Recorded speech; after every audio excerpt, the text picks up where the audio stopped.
Welcome back. Hopefully you found kind of yesterday beneficial. I know there's a couple people who are here today who were not able to make it yesterday. And so I'm going to do my best to kind of get you caught up in sort of 30 seconds or less. So let's kind of jump on that. Everybody can see the okay. So I'm going to quickly kind of go through some of what we talked about yesterday, just for the people who missed it. And like I said, I'm going to literally do it very quickly because I don't want you guys to feel like you're having to hear the same thing over again. But basically, a lot of what we talked about yesterday was, kind of the fact that the goal of the essay is essentially to help you stand out, tell your unique story. And one of the ways that you are going to do that is to kind of try to identify, sorry, I got more people coming into the waiting room here. Try to identify what it is that you are, what makes kind of you unique as an individual. And then how do you go about telling the story of kind of that unique quality? So the first thing that you typically want to do, and we did a lot of this yesterday with various activities, is we talked about brainstorming your kind of qualities or experiences that make you unique. We're going to focus more on sort of the next few steps for the rest of today, but we said the second step is to sort of determine what's a story about your life that you can tell that demonstrates kind of a little bit more about who you are. We're going to talk about kind of painting a picture in vivid detail. We're going to show you how to kind of hook in your reader. And then obviously the importance of, we're going to give you a couple of little tips on, proofreading and editing.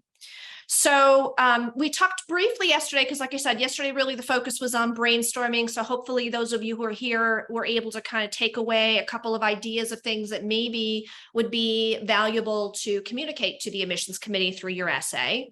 So, when we do these brainstorming activities, it might come out, different things. You might discover qualities like, I'm curious, or you might discover things like, I hate ice cream. And that could make for an interesting story because most people do like ice cream. I talk to my fish. That can make for an interesting story. My grandfather is my best friend. The fact that you're very talkative. So all of those can be things that can make for an interesting story that tells something about you to the admissions committee that they don't already know from some other part of your application. So we talked about the brainstorming activities, doing the question boxes, and then the word bank. So that's kind of where we left things as of yesterday. What I wanted to do is talk a little bit today.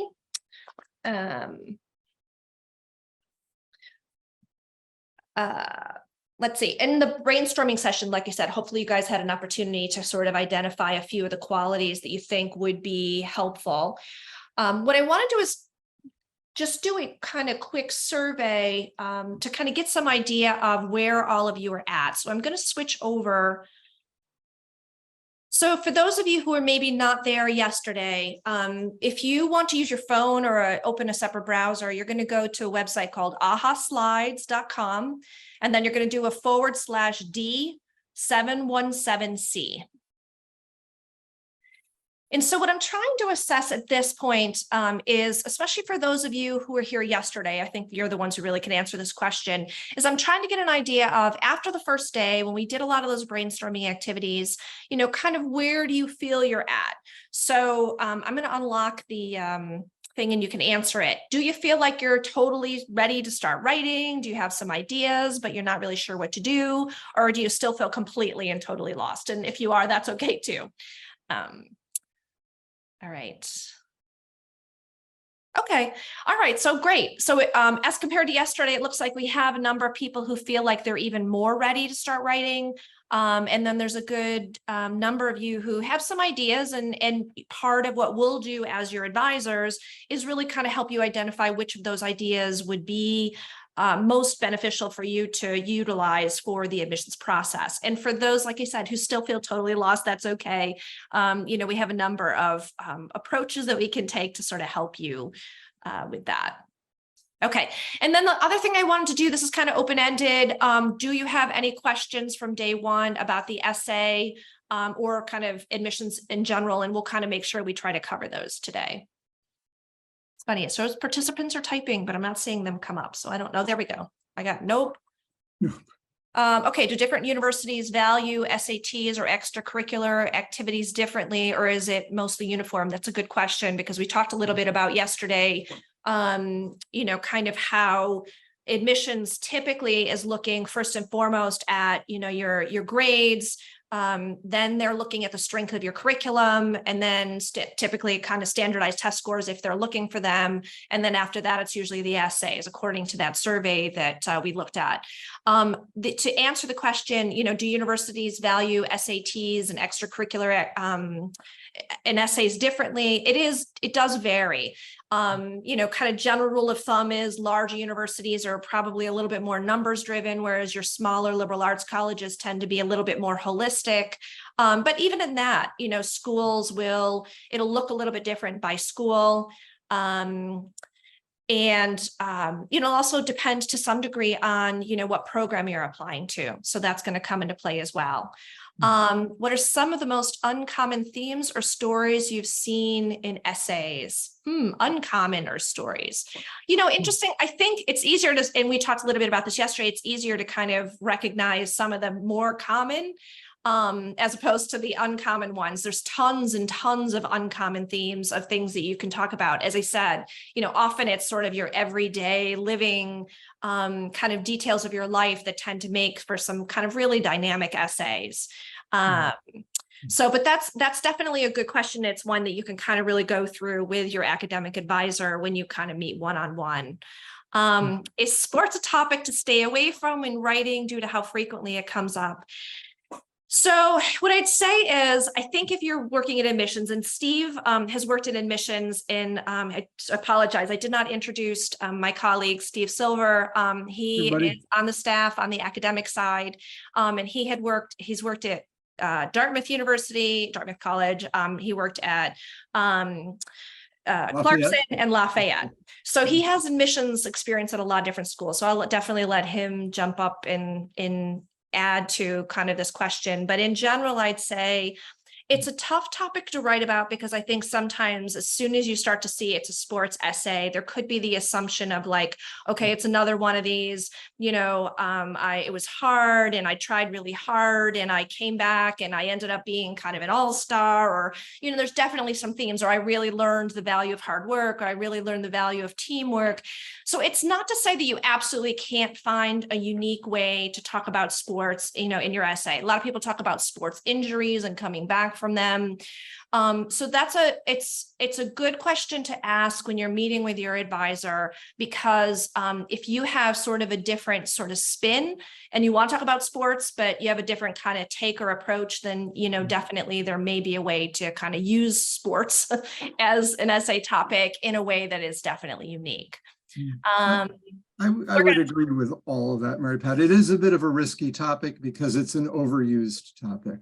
So Mary Pat said it best: if you have a specific spin that really helps them get to know you better, more than the joy you experienced in your winning season, or how you dealt with the loss, or the fact that you lost the game in a season that made all the difference, that's okay. But ask yourself, what are they learning about me from this essay?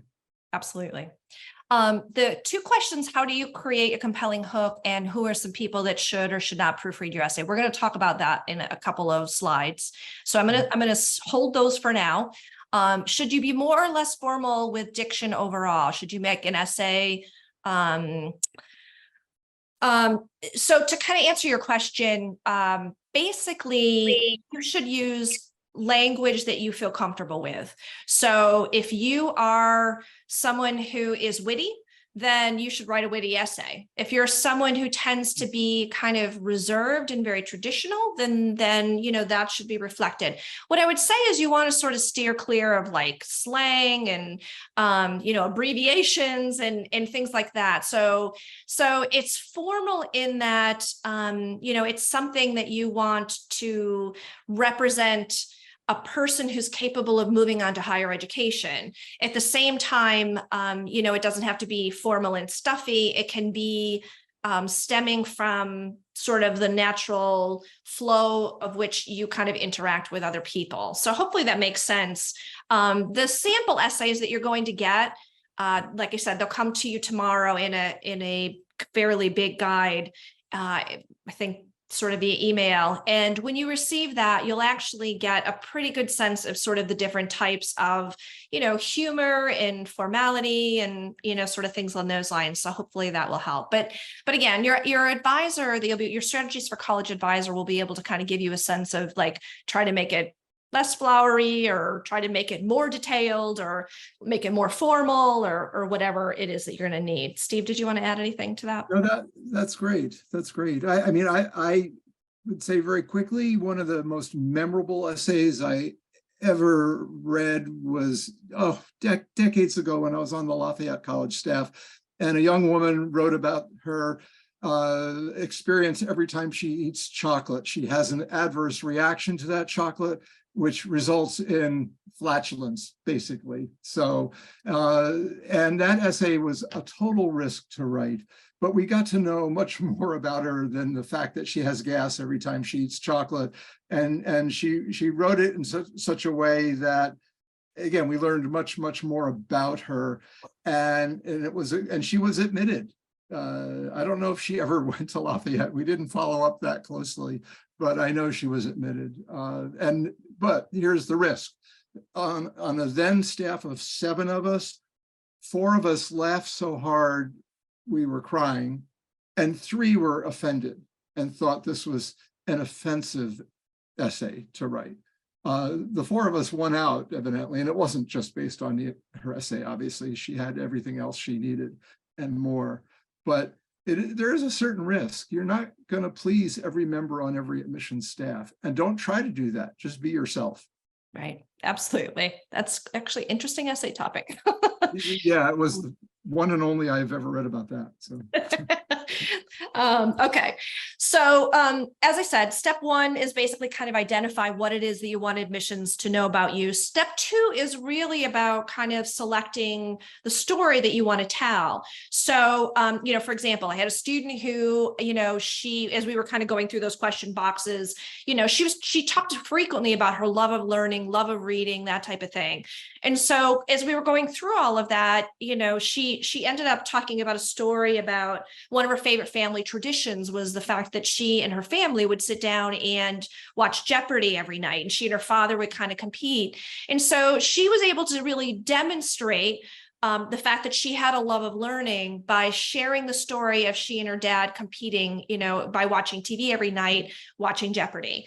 So that's kind of what we're looking for is like, what do you want them to know? Now, how do you share a story that really tells and shows the admissions committee the fact that you do possess those qualities?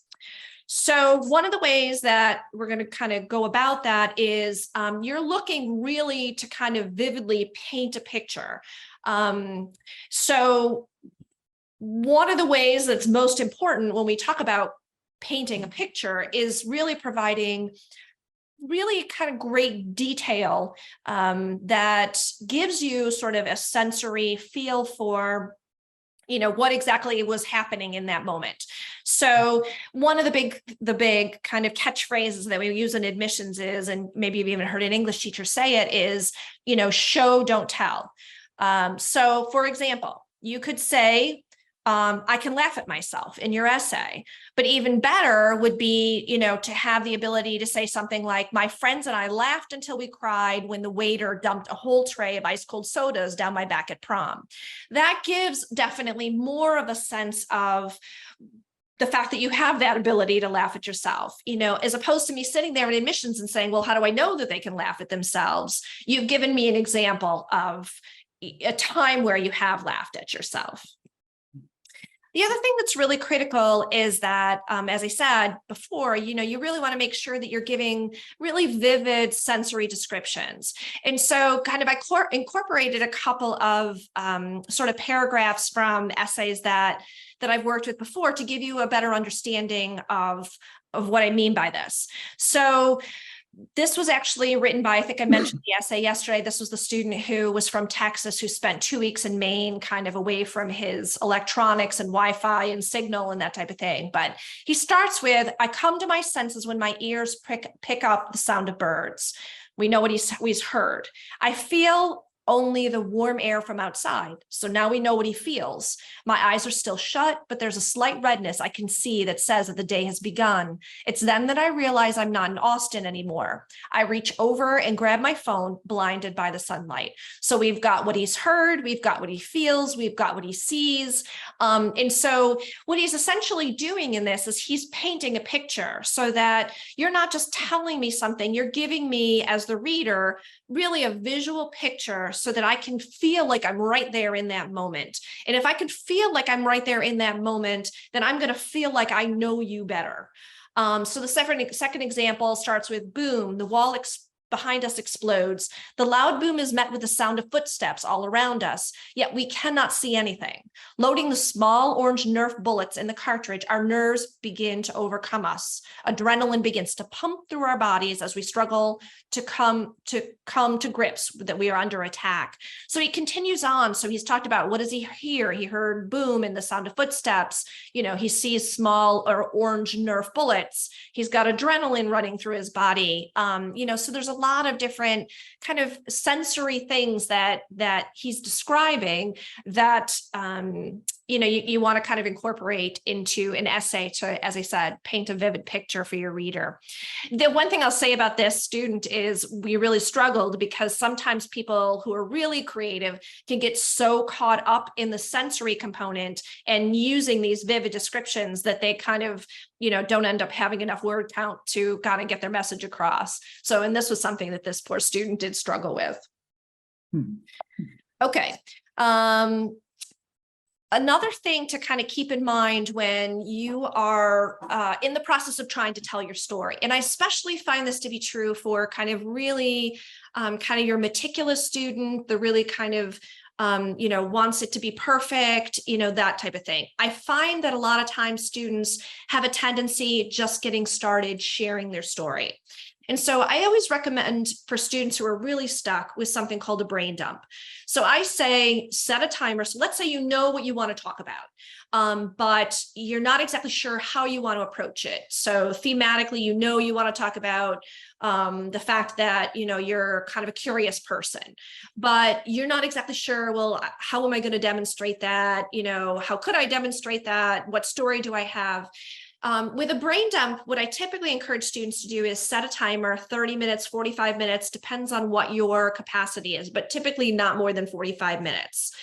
And then just go through and, you know, write down exactly you know, everything that you can think of about that particular topic. So if you're talking about being curious, it could be, okay, when do I first remember being curious? Or when do I most recently remember, you know, evidence of my curiosity? You know, I had a student who kind of did this a number of years ago, and he talked about how, you know, he was fascinated by kind of how things worked. And so he was, you know, I think taking apart his like little sister's crib, you know, when he was like 4 years old or something like that. And so he ended up telling the whole story about that. The example that I have here is interesting, and you may recognize some of it because I do believe that one of our essays that we're going to be talking about later is the essay that came from this brain dump. But this girl was really interested in music. She wasn't planning on majoring in music, and she was kind of stuck because, you know, she wasn't sure how to incorporate it. So she was driving back from a long road trip, and or her dad was. And so she had her laptop, and so she set a timer, and this is what she came from it. It starts off like piano. I love the piano. I took piano lessons, and then I tried to teach myself, and, you know, whatever. And so there's definitely little things that kind of start to emerge where I'm like, okay, well, these are different things that maybe we could talk about, you know, how fulfilling it is when she works really hard and she gets to the point where she can complete a chord and figure that out for herself. or, how she likes the fact that, her family is so impressed that she was so dedicated. And ultimately where this ends up leading, and at one point she's talking about the keys are black and white, and she starts talking about how the piano sort of sits in a corner waiting for someone to come along and bring out the beauty of the instrument. And I think, then she starts talking about, well, my personality is a little bit that way. She's someone who's kind of quiet when she comes into a room, but once you get to know her, she has a lot to offer, but she needs someone to kind of come and draw it out of her.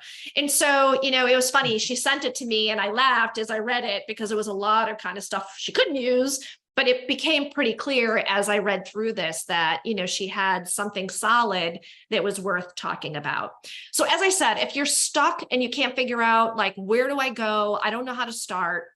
I just know that this is the quality I want to demonstrate, or this is the story that I want to tell. Set a timer. Don't overthink it. Don't spend 3 hours in front of your computer, trying to agonize over every little detail. All you're really trying to do is kind of get out your thoughts. And if you're not sure from that, do I want to use this? Not, then that's when you kind of reach out to your advisor and say, can I send this to you just to kind of give a sense of where I'm trying to go? All right, step 4 involves basically kind of finding your hook. And so one of the things that I do like to do is I like to share some kind of famous hooks that come out of Stanford University. They've been around for a number of years. So what I'm going to do is I'm going to read these to you. And then what we're going to do is we're going to flip back to, this goes back to the question that somebody asked about how do you create a good hook. We're going to go back to AHA Slides. I'm going to let you guys vote to determine, which essays you'd kind of be most interested in reading. So kind of pick, I think it's only one, but you could pick, I think, more than one. I'm not really sure. Okay. So first one, when I was in 8th grade, I couldn't read. Number 2, the spaghetti burbled and slushed around the pan as I stirred it. The noise it gave off began to sound increasingly like bodily functions. Number 3, some fathers might disapprove of their children handling noxious chemicals in the garage. Number 4, on a Hollywood evening, I sat on a bike, sweltering in a winter coat and furry boots. Number 5, I change my name each time I place an order at Starbucks.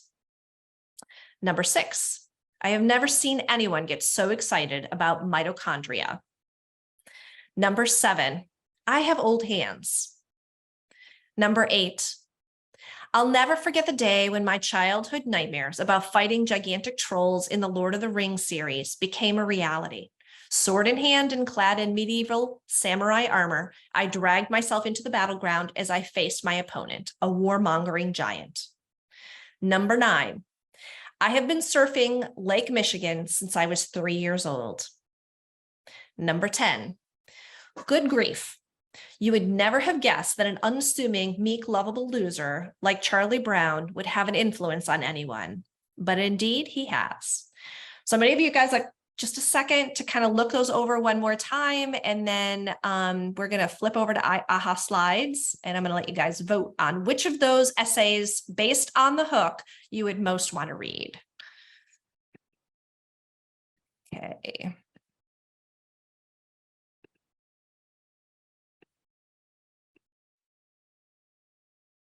All right, so everybody wants to get into AHA Slides.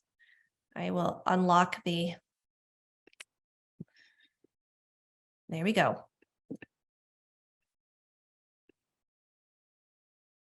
All right, 1, 2, 3, 4.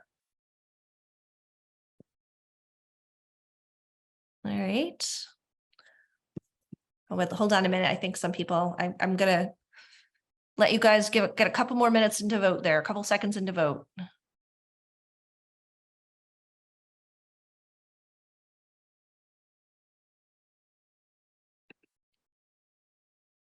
All right. Okay, looks like we have actually a tie. We've got 1 and 3. So number 1, oh, actually 3 actually took a little lead there. All right, so we've got 3, 1, 4, 6, and then 2, 5, and 8. Okay, I'm going to flip back to the list of them so that you guys can actually see what you're talking about. Okay, so coming in, looks like number 1 was some fathers might disapprove of their children handling noxious chemicals in the garage. That would be an interesting essay. I think it's part of the reason why that is actually a good hook is because I think what it leaves you wondering after that first sentence is, well, what kind of noxious chemicals was this father permitting the child to handle? So that's definitely kind of an engaging hook. The first one, when I was in 8th grade, I couldn't read. This one's actually interesting, I think, primarily because, here you're talking about a student who is applying to one of the top universities in the country, and so you got to wonder, how did they go between 8th grade and really the start of 12th grade to a point where they could read and could apply to Stanford University.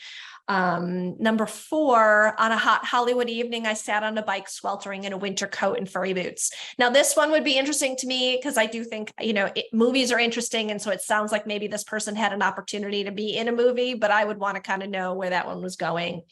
And then the 4th one, I've never seen anyone get so excited about mitochondria. We must have a number of people who are big science enthusiasts, in this group because so that would explain maybe why you're interested in an essay about the mitochondria. And then 2, 5, and 8, the spaghetti burbled and slushed around in the pan as I stirred it. The noise it gave off began to sound increasingly like bodily functions. Obviously, there's a number of reasons why that one's interesting. It's engaging in the sort of, sensory description that it starts off with. Spaghetti is sort of relatable. Most people have had spaghetti at some point in their life. And then, like you said, I think the fact that it sounds like increasingly like bodily functions sort of taps into sort of that, witty side that I think a lot of people kind of enjoy reading. I change my name each time I place an order at Starbucks. I have 2 first names and 2 last names. I love this one because, quite frankly, I'm constantly using different names because mine's so complicated. And then number 8, obviously, especially if you have an interest in Lord of the Rings, I would have loved to have had the opportunity to read these essays. I've mostly seen them as hooks. So one thing I wanted to kind of address before we move on and while we're talking about hooks is, a lot of people are kind of like, well, shouldn't I start with my hook? And what I'd say is no. If you don't have a hook that automatically comes to mind, don't start with a hook. And I say that primarily because it is something that's pretty easy to go back and create. But in addition to that, you can get stuck, trying to create something that's so like riveting and engaging and, whatever really grabs their attention. It can keep you from moving forward, and it can kind of pigeonhole you in terms of what you ultimately need to kind of be sharing with admissions committee. So as I said, if you're like ready to write an essay, I know what I want to write about, I just have no idea what my hook is, no big deal. Write the essay, go back and do the hook after. Agree totally. Don't try to make your essay fit a great hook because it could fail. Yes.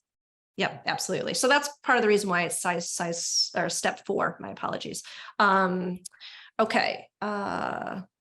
All right. So one of you had asked a good question about, how many people who should you have kind of proofreading and editing your essays? Generally speaking, I advise students to have it proofread by 3 people. Your SFC advisor, your Strategies for College advisor, is definitely a good choice because basically what they know is sort of, what overall is, are you getting the message across? Are you creating a unique statement that makes your application unique? So they can help you with that. Obviously, your teacher's going to really be able to dig into the details of the grammar. And then a parent or friend, primarily because you want to know, does this really represent you? Remember, we want to go back to that best friend test that we talked about yesterday. If your parent or best friend found your essay in a pile of essays, would they be able to pick yours out? And that will give you a sense of, kind of, have I really gotten me across to the reader? Here's an expert tip I highly recommend. When you think you're kind of in a pretty good place and it's basically ready to send or ready to share with your readers, read it out loud, because it's really crazy how, you know, when you're just visually reading something in your head, you kind of know what you mean to say. So sometimes you skip over mistakes, whereas typically it slows you down when you're reading out loud. And so you're more likely to kind of catch some of the mistakes that you've made, you know, grammatical and things like that. So that is one important tip that I will definitely recommend. Okay, so what I'm going to ask you to do is, at this point, we're going to do our admissions committee breakout session. So I'm going to send everybody to breakout rooms. So I'm just checking the time here. It's 1:34. So this takes a while. So for those of you who are facilitating the breakout sessions, I'm going to say that you'll probably have about 45 minutes. We'll take until about 2:15 to do this. Okay. And so also the other thing I wanted everybody to know, so you're going to be going through those profiles that you got sent last night. It's 6 different students, and you're going to kind of discuss them with the advisor who's in your room. The ultimate goal is for you guys to identify 3 out of 6 of the students who are whose profiles you received, to determine which of those 3 you would be, if you were on the admissions committee, inclined to vote into being admitted. So you don't have to do that or decide that as a group. What we're going to do is, when we're all done and you come back at 2:15, we're going to bring up an AHA slide, and you're going to be able to vote for the people by their name. So you may just want to kind of make a mark or keep track or something like that. Okay. All right. Let me get you guys out to your breakout rooms. Does anybody have any questions that they, if you want, you can put them into the chat, and, I think maybe Steve could, kind of field some of those, or Adele or Todd or Kay, or Sharuk. I don't know if you want to put them in the chat, and if maybe somebody could sort of monitor that and answer them while I'm sending people out. All right, I got Wyatt again. I got a couple familiar faces. Okay, great. So what I am going to ask you guys to do, everybody who's kind of in this group with me, is, can you turn your camera on? Thank you. Hi, Kristen. So Kristen is a staff member, for those of you who recall from yesterday. Okay, great. All right. So what we're going to do is just a reminder. Hopefully, is there anybody who did not get the emails, or the email with the homework? Did everybody get that? Kind of go through. Okay, Lindsay, you did not get it. Okay, so this will be a little bit tricky for you. So if I call on you, because I'm kind of going through it, you can just remind me, like, oh, I haven't seen it. If you have an opportunity, did you not get it, or did you not have a chance to kind of look at it, which is fine. I didn't get the email. Okay. Who is your strategies for college advisor? Kathy. Kathy. Okay. Can you maybe reach out to Kathy after, because I think she's in meetings right now. Can you maybe reach out to her and see if she can send that to you? Okay. Okay, but you can definitely, kind of participate in the conversation that we have today, and just sort of, give me your feedback. All right. So we are all part of an admissions committee, and basically, we're part of a private liberal arts college. We're from upstate New York, with approximately 3,600 undergraduate students. The average accepted student has a GPA of 3.7 and an average SAT score of 1180 combined. Students can apply to our school test optional. And the admissions committee, as I said, can only accept 3 out of 6. So to begin with, we've got Kendra. Kendra is applying to a business program. She has a 3.3 GPA in mostly honors and AP classes at a large suburban public high school. Her SATs are 660 for the evidence-based reading and writing and 530 for the math. She was a track and cross-country member 4 years, for all 4 years of her high school. She was captain for senior year for both, and has lots of volunteer work for all 4 years. So her essay was talking about Menchie's yogurt. So I wanted to start by kind of getting some feedback. So anybody want to kind of kick things off and tell me what you thought of Kendra's essay? Okay, Lauren, I'm actually going to pick on you a little bit. So what was your thought in reading her essay? So I liked her essay because I felt like it was something that was like really small, but she really zoomed in on it. I thought that there was a lot of good like sensory details, and it was really like she really came across as like friendly and like charismatic towards her friends. So I think it was like really good on zooming in on just such like a little thing. Like it wasn't like she made this big impact in her community. It was just something her and her friends would do, but she really came across as like a good person throughout it. Okay. All right, great. I'm going to tell you kind of what her goal of her essay was after. How about Kira? Kira, you want to share with me what you thought of Kendra's essay? Sure.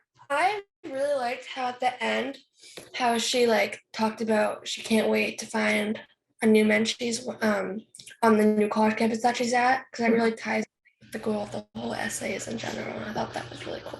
Yeah. Okay, great. Good. Was there anybody who did not like her essay, or there was something they didn't like about it? Nothing. Everybody loved it. Thought it was great. So I will share with you, kind of generally the feedback that she had received on this essay. Her goal was to write an essay. She was applying to a lot of, in reality, applying to a lot of business focused schools. And because she was a very business oriented person, she wanted to be able to come across as being this, sort of warm and friendly person. And so, she was trying to pick a setting in which she could best demonstrate the fact that, she had these sort of warm, effusive qualities. So, I think Lauren, you were the one who said, that you thought she came across as friendly, and that's exactly what the goal of her essay was. She actually had much stronger academic credentials than what we put in the profile here. So she just wanted to balance out the fact that she wasn't sort of just a super uber academic student, but in reality that, she had, sort of this softer side to her. But at the same time, there were definitely, there were some people who kind of felt that the essay was a little bit forced. It was a little like she was trying too hard to show kind of who she was. So anyway, any other thoughts that you guys have on her in terms of her academic credentials? Wyatt, how about, we actually got two Wyatts in here. Wyatt T, I'm going to put you on the spot. I'm gonna be honest, I didn't have a lot of time to look over stuff, Okay. but just for her stuff, it seems like kind of in the average-ish, a little bit above average range, but it's like it's applicable. It fits with her essay well, I think. It's like well-rounded. Okay, great. Anybody else who wants to jump in and share their thoughts on? How do you Hey, think? Mary Pat, if ahead. Lindsay wants to put her email address in the chat, I can forward these to her real quick. Okay, sure. That'd be great. Do you want to do that, Lindsay? Thank Yeah. you. Okay. So the average for our school is a 3.7 GPA with the SATs being 1180. How do you think she fits in terms of the kind of overall kind of applicant pool? Natalie, I'm going to pick on you a little bit. I think that her SAT kind of lines up with that, but her GPA is slightly under. So I think like based off of all of those, like including the fact that her essay, I know it wasn't like letting me join, but I didn't think her essay was like that great. Like, Okay. I get the like force fit. So I feel like it's just like slightly under what they would accept, since it wasn't like a super, super good essay to kind of balance out the fact that her GPA might be a little bit under the average. Right. Okay. The other thing to keep in mind, so, that was definitely helpful feedback. So you feel like, okay, her GPA was a little bit low. Her essay in your mind didn't kind of bump her like into like, okay, her GPA is a little bit low, but she's got this great essay. The one thing that she would have going for her though, is that it does say she has mostly honors and AP classes. So her GPA is a little bit lower, but, hopefully the fact that, she's got such a challenging curriculum would maybe balance that out. I think the other thing that I would be looking for from an admission standpoint is I'd be kind of curious to know, like, how did she do in those AP classes and things like that. So, you know, and I'd also be looking at her grade trends. So, you know, she has a 3.3. Did she have like a really rough freshman year? You know, and that would be especially true given the fact that like your cohort of applicants are coming out of, you know, a freshman year of COVID. So it was definitely you had a stranger kind of academic experience than I think, you know, previous academic pools have had. So, okay, Kristen, anything you want to add to this? Nope, I'm good. Okay. Thanks. Yeah. Okay, great. Okay, we're going to move on to Anne. Anne is a political science major. She has a 3.9 from a technical high school in an early childhood education track. She, the student took honors level English for grades 9 through 11 and will take AP language in grade 12. Her SATs are 580 for evidence-based reading and writing and 500 in math. She was the stage manager for high school theater for all 4 years. She was class president in her last 2 years, grades 11 and 12, and she volunteered extensively with a local election campaign. And her essay is all about, it was actually titled Unpermission. Okay, so Wyatt M., I'm gonna see what your thoughts are. Yeah, this was my favorite one that I read. Okay. Part of it is it reminds me of my sister a lot, especially her academics and major. But I really liked her essay, at least, and from the standpoint of her numbers, I think it was one of the most outstanding ones, even though she has less, like a little under the average for the SAT and a little good GPA, but for lower level classes. Mhm. But especially with the leadership and stuff, and I liked her essay about her and her sister and brother and all their rules and her ability to stay like separate from her parents and not need interjection. Right. Was great. Okay, so what do you think you learned about her? I mean, she's really independent, it seems, and she really likes to not like meaningless conflict, she said in her essay. Mhm. She doesn't like to just randomly fight for no reason. She likes to, be smart about things. Do you think she'd be good for political science based on her Yes. essay? Okay. I do think she would be great for that. Okay. Yeah. All right, great. Okay, Mac, how about you? I really like this essay. I thought it was like really interesting, like to see like the dynamic between the siblings and stuff, and how she like created a little system to like solve all the problems they're having. Yep. And yeah, I thought it was a good essay. I think it showed like her problem solving abilities and leadership pretty well. Mhm. And yeah, I really liked it. I think it would get accepted. Okay. All right, great. I'm gonna call out, it's Mintanch. I'm afraid I'm mutilating your name. So It's Matanch. Mintanch. Yeah. Okay, sorry about that. What was your thought? I really like the essay too. I feel like she chose like not that very big topic, but she really like went in depth, and she showed how what she learned from it and how it shaped her. Okay. All right, great. Let's see. Is there anybody I haven't called on yet? I think I got everybody. Natalie, have I called on you yet? I don't think I have. For this one? Oh yeah, no, not for this one. Yeah. Okay, I'm in here twice. I don't know if my name keeps popping up twice, but Well, you know what? I didn't see your picture. I just saw you come up. Okay, you're on here twice. That's why. All right. All right. Well, but I'll get your opinion. Okay. I think this was also my favorite essay. It felt really natural in comparison to the first one. I think was like the biggest difference. Mhm. And she did a really good job of like showing all of these skills that I know people have already talked about, and how like fitting it would be for political science. Mhm. And then I think also her like interpersonal relationships was kind of important to like see how she was able to problem solve, but like not by herself, but like with other people, and have it actually like work. Right. Which I think is also really important for political science. So yeah. Absolutely. If only we had more of that in the world of politics these days, we would do a whole lot better.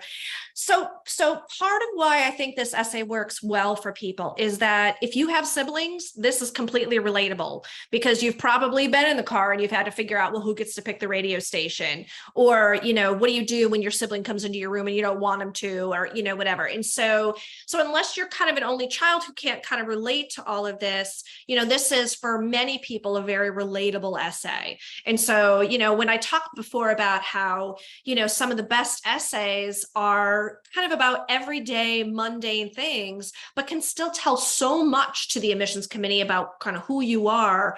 This is a really good example of that. I do agree with you that, the student, other than the SATs, it's sort of like the only piece that the person really doesn't have. And so then ultimately as an admissions committee, you have to sort of make a determination, was the essay and the volunteer work and things along those lines, were they strong enough that it takes me from like, ooh, they don't quite meet the criteria to, what, I'm willing to give this person a chance. So that's kind of what we as an admissions committee sort of need to decide. Okay, let's move on to Jack. Jack is an undecided major. He is 3.5 in mostly honors classes from a small private high school. The school does not offer AP classes, so he doesn't have any of those. His SATs were 610 in evidence-based reading and writing and 540 in math. And the student has done an extensive volunteer work outside of school and has a job at the town library, which he started at the end of his junior year. So not a lot of in-school activities, but he's definitely engaged in the community. Okay, anybody want to start talking about this television essay? Okay, Kira, go for it. Okay, so this one, I know at the end of the essay, he was like kind of talking about like how he's like not saying this to like make himself like seem better, like not self-abnegation, is about doing what I love. I don't know, I was like, so you think you're better than everyone else. That was the feeling that I got from it. Okay, all right, fair enough. All right, so he would not be your top candidate, I'm gathering. Okay, all right, anybody else want to jump in before I randomly call on you? Okay, Wyatt, go ahead. Wyatt T. As like a first thought, his academics are like below the level like of our school, but at least from like a personal standpoint for me, his story about how he doesn't watch TV because the cable got knocked out in like a snowstorm or something, I resonate with that because almost the same exact thing happened to me with my family. Is I remember distinctly throwing our TV off the porch when I was like 4 years old. So I like the essay in the beginning just because it draws me in. So I would want to read more of it. Yeah. Okay. All right, great. Anybody else want to kind of come down on, I got one like, one not like, anybody else want to come down on the tiebreaker effort? I didn't like it as much. Okay. Just because I kind of I don't know, I didn't feel that interested by it. And then I guess like I kind of did feel like he thought he was like a little better, I guess, a little bit to me. Okay. So one of the things I talked about yesterday, and I said you'd see an example of this, is, I said stay away from controversial topics. Now, you would not think that television would be a controversial topic, and yet it elicits such strong feelings. Now, it's not a client of mine. It was a colleague of mine who had shared this essay. And it's interesting because I'm not a big TV watcher. So like I could appreciate this essay as not a big TV watcher, but when the person doing the workshop presented it, she said, I hated this essay. She said, I couldn't stand this essay. She said, because I felt so judged. So sort of similar to, I think a lot of it comes down to, how do you relate? So, I think ultimately that's sort of the gamble that we take when we write these essays, is because, there's certain topics I could tell you for sure, oh, don't write about it, but not in a million years would I'd say if you were writing like, oh, I'm not a big TV watcher because of, these different reasons. I probably it wouldn't occur to me to say this is going to elicit strong reactions because I kind of concur with the essay. So, but your feedback was great. I mean, I think that's exactly it. I think people, really this one speaks to them because it's something they identify with, or it can be I absolutely, cannot relate to this and I don't like the feeling of being judged. Anybody want to comment? I know, I think Wyatt, you made some comments about kind of his academics. Any other kind of comments about his activities, his credentials, anything? I do. Okay. So I feel like for like school wise, like my school doesn't offer any AP classes either. So I feel like I relate. I don't know. I relate to this one, like the academics part of it more. Yeah. It's like that have like honors and AP classes. Mm-hmm. Yeah. So that was something that was kind of relatable for you. Okay. All right, great. So, I think the one thing that I probably as an admissions representative would be concerned about is that piece where, I'm glad that they've been really involved in the community. I kind of want to know and hope that it would be addressed by maybe a recommendation or something like that. Like, why was he not involved at all at school? I mean, was that, and it could be a perfectly innocuous reason, but was that because he was so busy with his other volunteer work, and